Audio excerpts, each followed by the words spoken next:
the last topic that we are revising. It's called audit clearance. Audit clearance and reporting. Audit clearance and what year and reporting. Audit clearance and reporting. Audit clearance and reporting. So the concept is, it has come to the finishing line. Here we are. We are, for example, on Friday, and we're supposed to be giving our report, auditor's report, say on Wednesday next week. Very few days remaining. We've been able to collect all the evidence. Now we're in the process of thinking of how will our audit report look like. Ladies and gentlemen, there are things that I will have to really discuss with management. It's not proper for you to just wake up and say, I'm giving you a qualified opinion. I'm giving you an advanced opinion. If you do that, of course, this organization will be closed. And we never came in as an auditor to ensure that we are basically burying the company. Remember, the moment you give a bad opinion just like that, what will happen outside there? The customers, the suppliers of this organization will start viewing this organization from a bad perspective. They'll stop doing business with this particular company. The investors at the stock exchange will stop buying shares of this company. So it will be very important, ladies and gentlemen, and that is why as an auditor, you must ensure that from the beginning, that the management are quite aware of their responsibilities, which are basically, ladies and gentlemen, preparation of what your financial statements, looking at the company's going concern, will not be in doubt in the future, right? Establishing internal control systems, let them know that from the beginning. So as you come to the audit clearance here, you'll be basically discussing with them. I told you guys, you are to do this and this. I told you guys, you are not to limit my scope of operation. Now you have limited my scope of operation within the few remaining days. What are you going to do to mitigate my reservations of giving you guys a bad report? What will you do? Right? So you keep on, in this case here, engaging. Now you are engaging. Get, in this case here, your file of errors. Aggregate, for example, all the errors that are there. You're doing clearance. You see whether the aggregated error is very material. If it's immaterial, of course, in this case here, I will not be able to give a bad opinion. Because as an auditor, we work with materiality quite a lot. So if the total error is immaterial, then in this case here, I need to consider, I need, of course, I have to advise them, because I wouldn't want to be seeing these errors, right? I want to advise the management, but most importantly, ladies and gentlemen, if those errors are immaterial, then I'll give what we call an unqualified opinion. But what if in this case, ladies and gentlemen, the errors are very material? If they're very material, before I give a bad opinion, I'll give these directors a chance of rectifying the mistakes. I'll even go ahead to draft my opinion. It's just a draft opinion that I'll share with these directors. In case you guys do not work on these errors, this is how my opinion will look like. So at the end of the day, ladies and gentlemen, these people, these people have to look at in advance the kind of opinion that I'll be giving, and then they should be able to look at the repercussions, especially if I'm going to give a bad opinion. Chances are the pressure I'm giving them will be enough to ensure that they do whatever they change, they rectify the mistakes. Now, for us to appreciate what I'm talking about this morning, I would want us to go to our ACCA revision kit. We go to ACCA revision kit and look at question number 112. Let's look at question number 112. I know you have this, and most probably you even printed, right? We go to question number 112.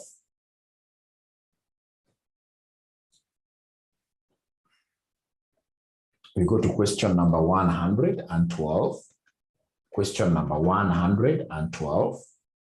Corso Air, which has been amended, was amended by ACCA. So we are told here that Corso is a large, first of all, you start by reading the requirement. On the basis of the information provided above, describe the auditor's report that you consider is likely to be issued in the case of Corso, giving reasons. What kind of an auditor's report are you going to give? B, explain the difficulties that would be faced by Corso and its auditors if Corso's audit report made reference to going concern issues. This is what I was explaining. The difficulties that the company will face. When we make reference to the going concern issues in the company, ladies and gentlemen, for sure, this company automatically may not even be in business in the future. I'll not be able to give this company a chance of working on their going concern issues. If I just go on my report, auditor's report, and then I say, for example, Corso has a problem to do with what you're going concern. If it's suppliers who have been giving this company credit, these guys will stop forthwith and start demanding cash up front. Some customers who are quite careful with their reputation may not want to be associated with you. Even creditors, the guys who owe you quite a lot of money, these guys here will be salivating at you are going down. They'll be holding back, paying you, praying that you collapse sooner than later.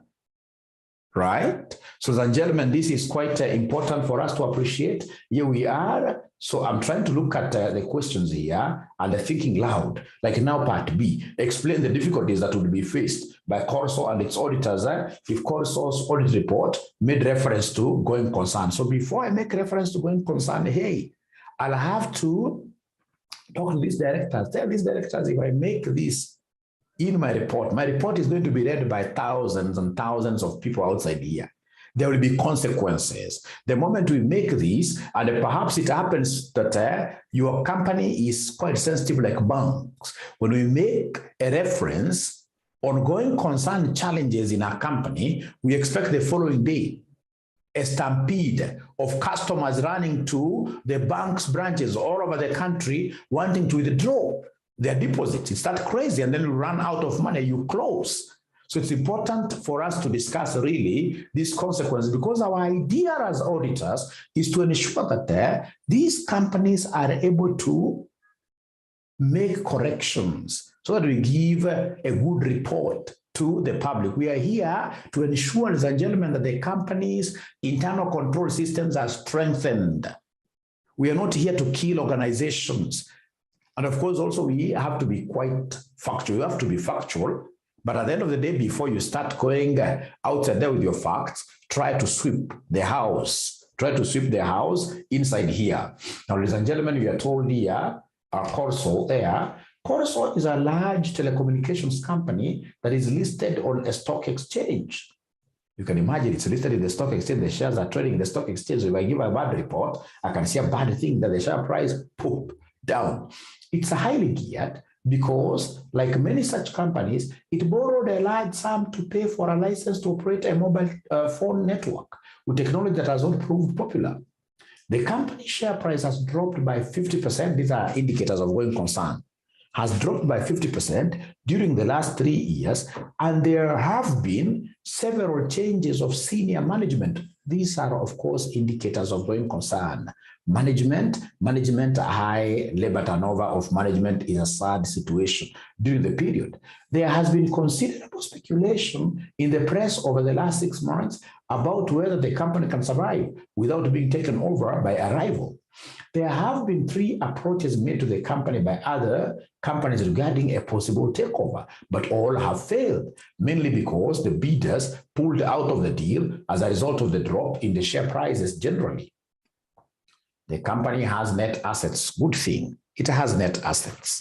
It has net assets. It has not gotten into a negative net assets position, meaning that the liabilities are not more than the assets. When the liabilities are more than the assets, then that is cause for worry. So you're told here that the company has net assets, but has found it necessary to severely curtail its capital investment program. Some commentators consider these to be fundamental to the future growth of the business. Others consider that the existing business is fundamentally sound. You can see that there are grounds. There are grounds. There are people who consider these organizations, ladies and gentlemen, here to be fundamentally sound. It has also been necessary for the company to restructure its finances. You can see this company, the directors are not lying down. The directors are doing something. They want to restructure their financial capital structure, right?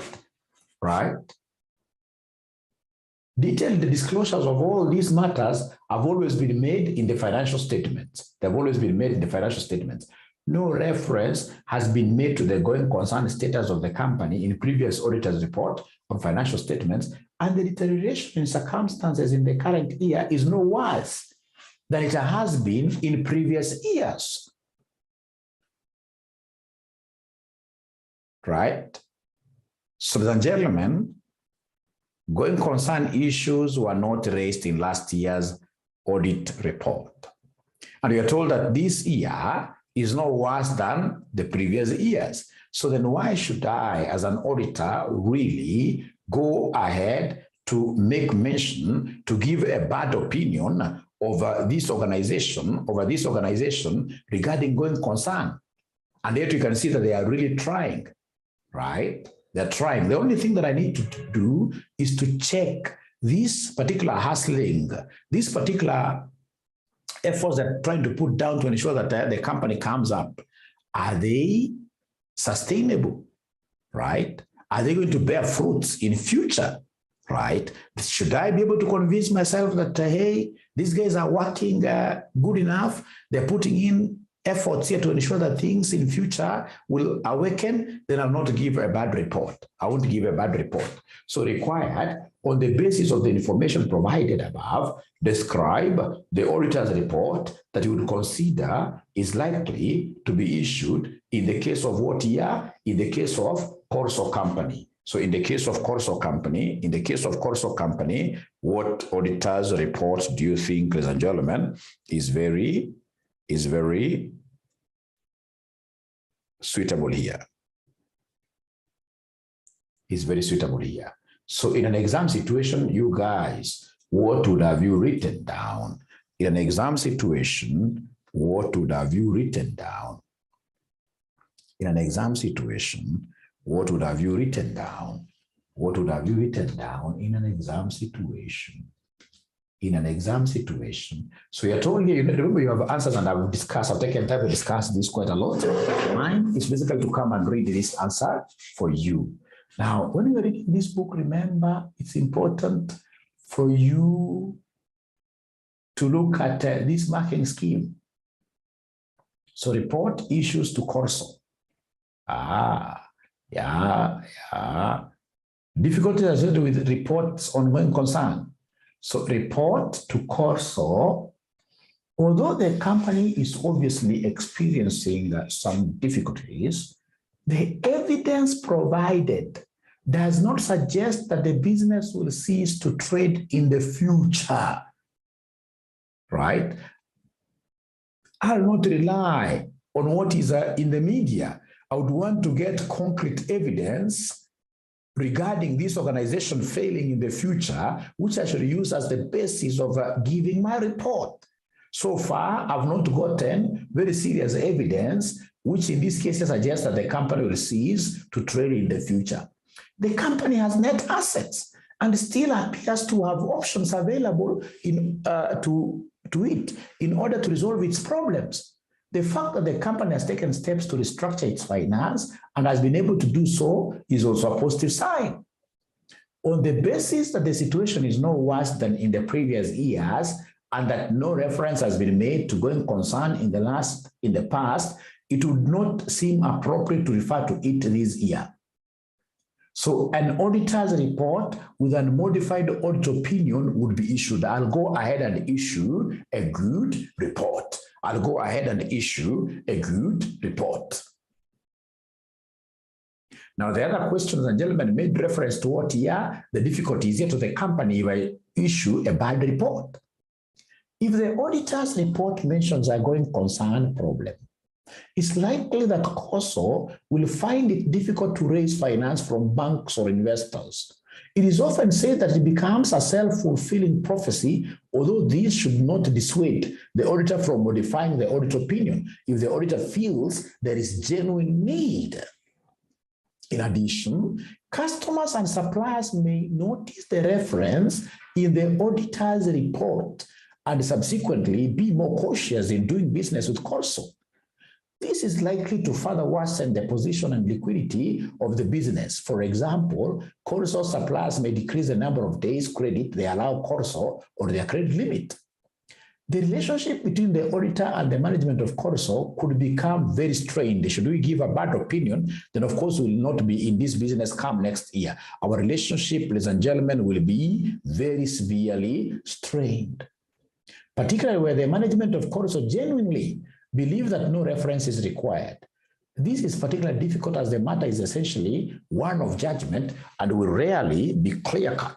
In extreme circumstances, the auditors may lose the audit and the fees from associated one-year work. In this particular case, as there has been no reference to going concern in the past, reference to it this year would imply that the situation has deteriorated further or that previous reports were not correct. This is particularly a contentious issue as there is an ongoing public concern about the role of the auditor in warning shareholders about matters which will affect the value of their investment. Ladies and gentlemen, I don't want you to take notes. Remember, already you have these books with you. The most important thing, ladies and gentlemen, here is to appreciate the fact that these people, honestly, they are trying. We are told in this case here, they are trying to restructure their finances, their capital structure, maybe issue more debt, right? Or issue more shares, raise equity, try to do like what Kenya Airways is doing, right? Right? And again, when I make reference to previous years' audit working papers, I'm realizing that the same situations that are being mentioned were there in the previous years, but the previous auditors never made mention. So these directors are really trying. The only thing that we need to do as their auditors is to sit down with management, try to look at really what are the loopholes that we could be having in the organization that makes this organization, for example, lose funds, right? When you tell me that, for example, you're restructuring your finances, could you kindly give me, this is evidential, could you give me, in this case here, a concrete evidence that there is a bank that you have an agreement with them, which will be able to give you some facilities in the future, right? These significant shareholders that you have, like the organizational shareholders, could we have an undertaking from one of the shareholders, the key shareholders, that they are willing, in this case here, to inject money to the business in the very future? The moment we are able to get such kind of an undertaking, ladies and gentlemen, from banks, from key shareholders, etc., then there is no need for us to go ahead and put the last nail on the coffin. Remember, we as auditors are not supposed to be morticians. After all, the moment we go and give bad reports like that, then in the future, we shall not be in business. We are basically, in this case here, killing the goose, in this case here, that lays what here? The eggs, right? We're not saying that, again, we need to really have the kids' gloves when you're fighting against these companies. No, but we're trying to really streamline. We're clearing our audit with them. The last final phase, we're trying to streamline things to ensure that things will be okay in the future. Great. Now, from there, ladies and gentlemen, we go straight away to the second question here. The second question is question number 113. Question number 113. So question number 113, of course, you guys have this book. So question number 113, we are dealing with the last topic, revising the last topic. This is quite a short one, but very popular in your exams. Going concern and auditor's report. So A, describe external auditor's responsibilities and the work that the auditor must perform in relation to going concern status of the company. This is something that I've repeated severally, which I would want to hear from you, great students of mine. Could you kindly give me the responsibilities of the external auditor as pertains going concern? As pertains going concern, could you kindly help me do that? Right? You know, there are two questions in one. You need to describe the external auditor's responsibilities and the work that the auditor must perform in relation to the going concern status of the company. I'm giving you exactly 3 minutes, and I would want to see students really writing something there.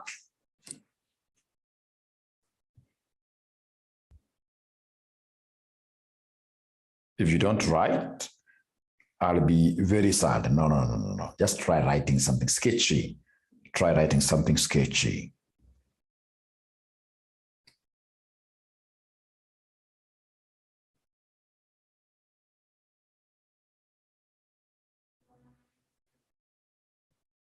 You know, there is the management responsibilities of a going concern, and there is the auditor's responsibility on going concern.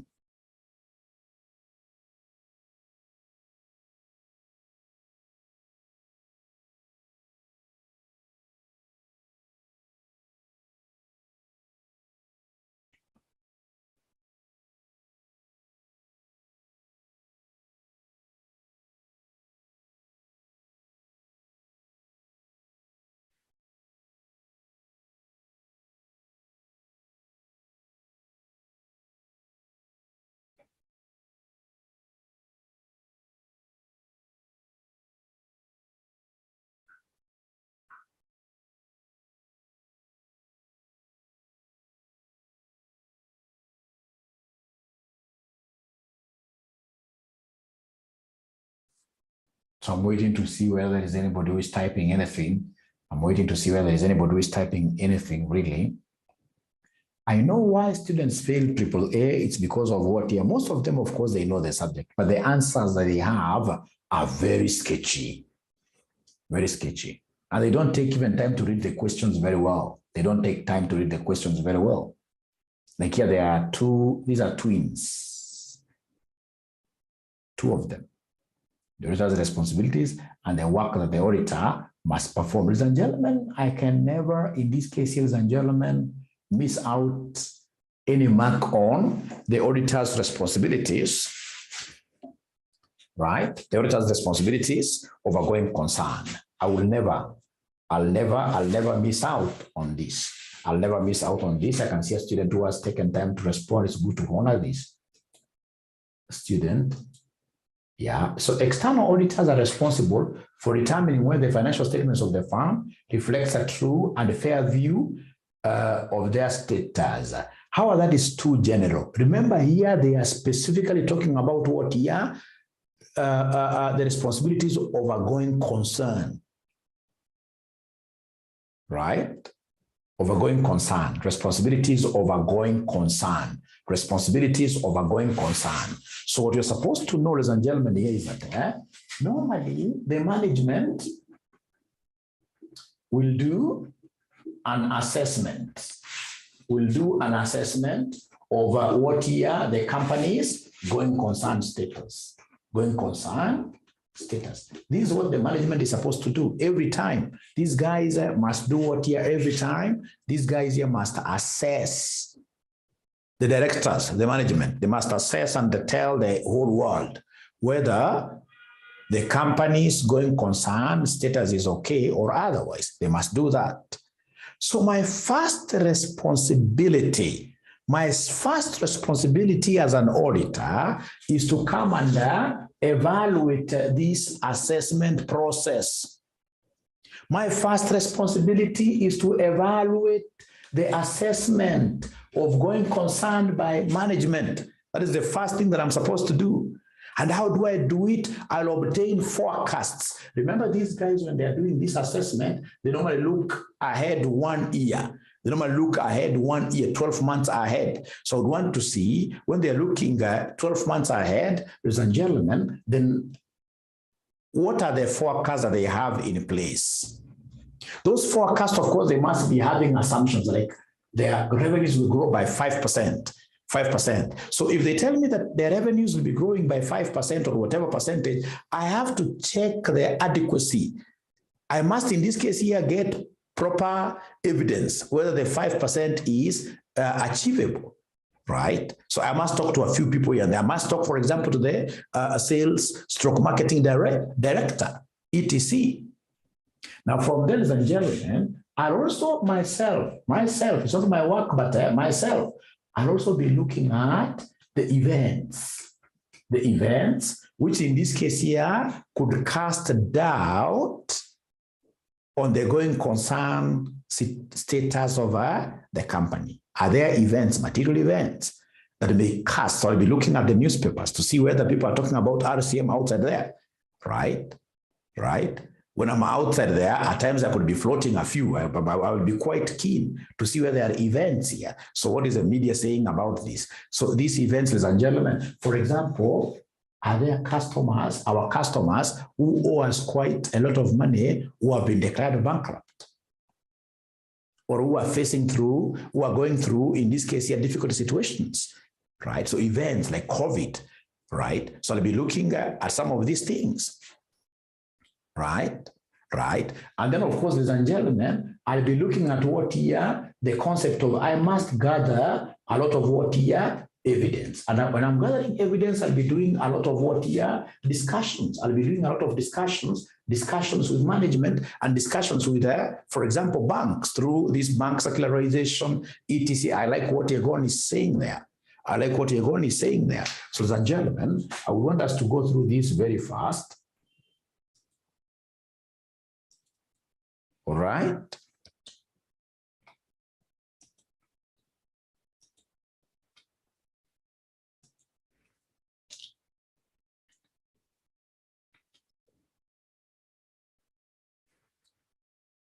Okay.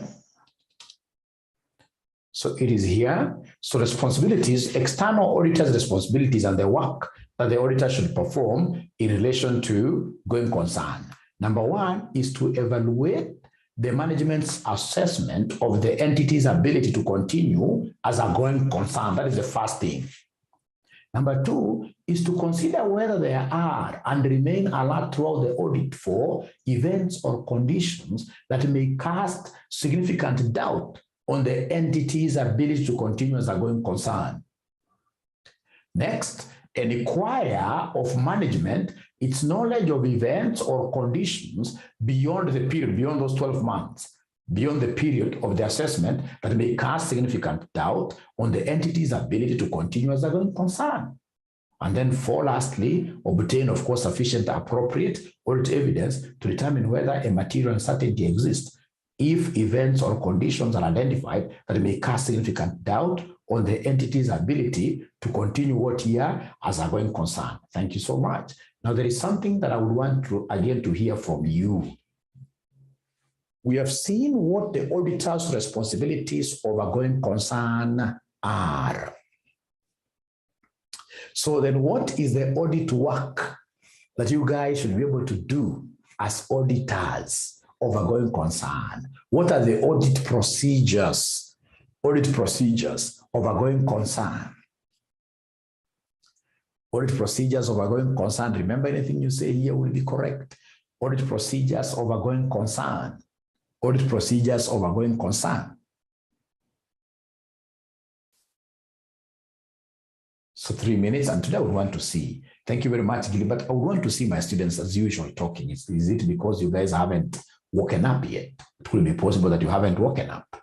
Yes, thanks, Mary. The audit procedures of a going concern. I'm giving you 3 minutes. The audit procedures of a going concern.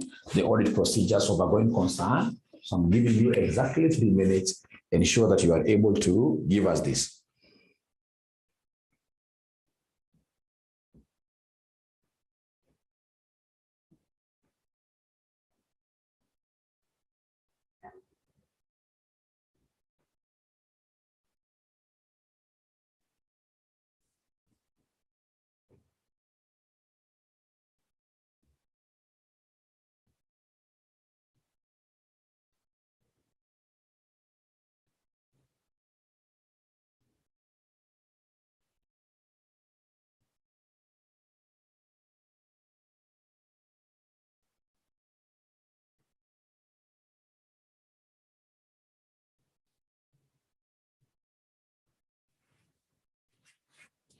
Okay, so in the interest of time, because we only have 1 hour, we only have 1 hour. So whenever they talk of audit work, whenever they talk of audit procedures, ladies and gentlemen, as somebody is telling us there, always think about what here? The RAEOU. RAEOU. RAEOU. Audit procedures, audit work, substantive tests, right? So we have this is analytical procedures. We have inquiries and the third-party confirmations. We have inspections. Like inspections, I'll get a whole ton of what here? A whole ton of points. There are very many documents to be inspected. This is where we talk of review correspondences between the bank and the company. Review correspondences between, for example, if it's a going concern challenge, which has been brought about by some court matter, I'll review correspondences between the lawyers and what are the company, right? Review, right? I have observation, and then we have what we call recalculations.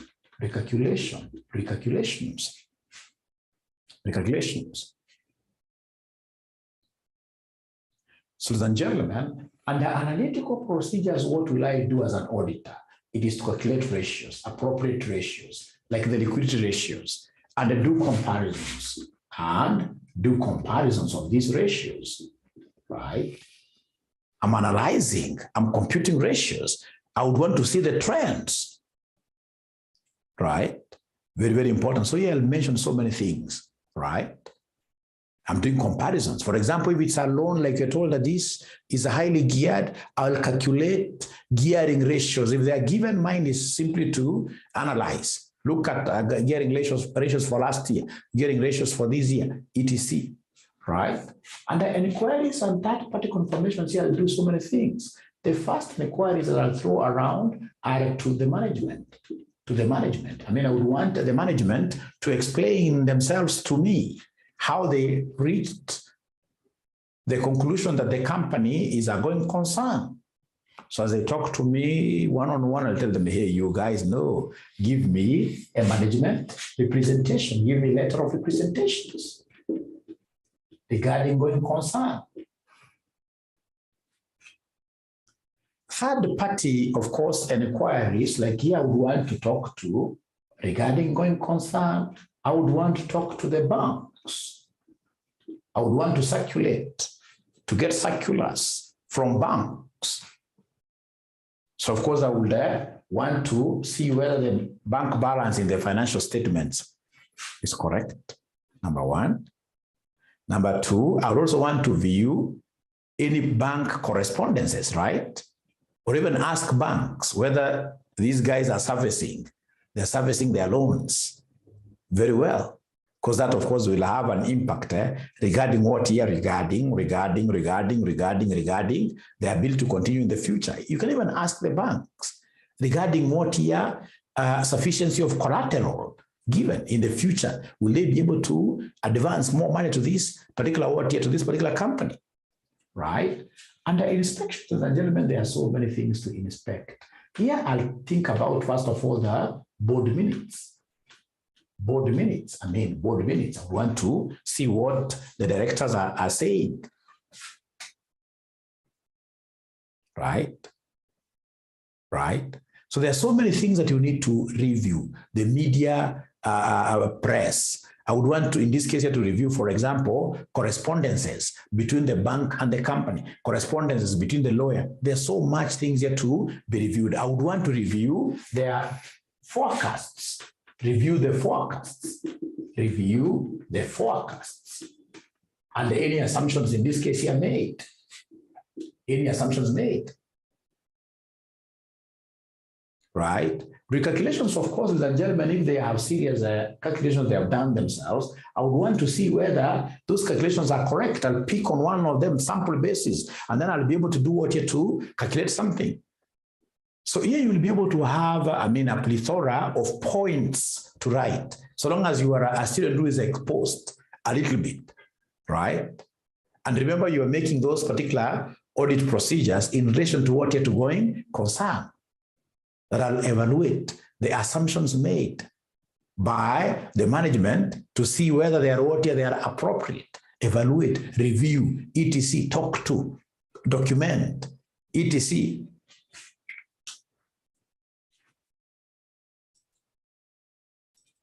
So when you look at this, the audit work, we are told as part of the overall risk assessment, the auditor must consider whether there are any events or conditions and related business risks which may cast significant doubt on the company's ability. The auditor should evaluate the process by which management has assessed the viability. So you have to evaluate that process really. Does it make sense? Does it hold water? So the auditor should evaluate the process by which the management has assessed the viability of the company. The auditor should make inquiries of those charged with governance and examine supporting documentation such as cash flow forecasts and budgets. The auditor must consider whether the period used by management to assess, yes, this is very important, whether the period used by management to assess the viability of the company is sufficient. If the period covers less than 12 months from the reporting date, the auditor should ask management to extend the period to 12 months from the reporting date. The auditor should evaluate the assumptions used by management and determine whether they seem reasonable in the light of other known facts. Whether events or conditions have been identified which may cast significant doubt on the entity's ability to continue as a going concern, the auditor must review the management plans for future actions and gather sufficient appropriate audit evidence to confirm whether a material uncertainty exists. This will include analyzing and discussing the cash flow and interim financial statements. Yes, this is very important. Reviewing the terms of loans, debentures and loan agreements. Reading minutes of the meeting of shareholders and directors for reference to financing difficulties. Inquiring of the company lawyers regarding litigation and claims. Assessing the possibility of raising additional funds. Reviewing events after the period end. The auditor must seek written representations from management regarding its plans for future for future action. So I don't know whether, ladies and gentlemen, we are together up to now. Are we together really? Are we together, ladies and gentlemen? Are we together? Are we together? Are we together? Don't be labor to write notes because this is a book that already you have. It's a book that already you have. Great. So then you go to part B. Describe the possible auditor's reports that can be issued where the going concern status of a company is called into question. Your answer should describe the circumstances in which they can be issued, the types of reports. Should we give an adverse report? Should we give an except for qualified report? Should we give, in this case here, a disclaimer? Right? So that one I expect your answer. Take like 3 minutes to think through, and then you advise.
So remember that this basically is a what if. statement. Very easy, very easy, very easy. So remember, ladies and gentlemen, various types of reports that we have, which you shall never forget. The various types of reports that we have, which you shall never forget. And a qualified opinion, if there is insufficient evidence regarding the going concern of the company, like in the case of course of company, okay. Now listen and listen to me very well. Types of audit reports. So we have what we call unmodified, and then we have what we call the modified. Now, unmodified is a good report. If ladies and gentlemen, if the management, you know, as I told you last time, there are two bases of making financial statements. One of the bases is going concern basis. And then number two, we have what we call a breakup basis. So if we believe that our business is healthy, then we prepare financial statements on a going concern basis. If we believe as directors that our business is not doing very well, it's going to break up very soon, is going concern is under threat, then we write our financial statements on breakup basis. So now that we have going concern challenges and we have admitted, so then what we will do as directors, we shall prepare our financial statements on a breakup basis. Breakup basis is whatever assets, for example, we have, we shall not give them net book value. No. We shall go to the market and ask, if, for example, we want to sell this thing today, how much will we fetch? etc. So break-up basis. So if the management has been able to recognize that they have going concern challenges, and in the process they have done the right thing, they have prepared their financial statements on a break-up basis. So the management has done the right thing. The management has done the right thing. The management has done the right thing and prepared their financial statements on a breakup basis. And then they have done what we call adequate disclosures in the notes. They've said, when you look at our financial statements, please know that these financial statements have been prepared on a breakup basis because we are going to explode next year. We will not be there from our assessment. Next year shall not be there. And he has done proper disclosures.